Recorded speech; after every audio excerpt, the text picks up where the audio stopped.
Maria Egan. I welcome the fact that the government wants to legislate for a public advocate after 5 years after the consultation that they undertook closed.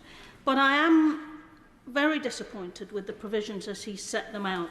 Now, his proposed public advocate wouldn't be independent, it wouldn't be a data controller, it would not be able to act only at the behest of families, it would be directed by the Secretary of State, it wouldn't have the power to appoint independent panels, such as the Hillsborough Independent Panel, but at a much earlier stage following a disaster than the 23 years it took us to get that report out, and it wouldn't have the power to use transparency to get at the truth at an early stage and torpedo the cover-ups that public authorities set about undertaking in the aftermath of disasters. This must be something that the families themselves can initiate, that they can use to get at the truth at an early stage. The fact that the public advocate would have the power to compel, to produce documentation, to shine the light of transparency on what public authorities have done in the immediate aftermath of a disaster would stop cover-ups.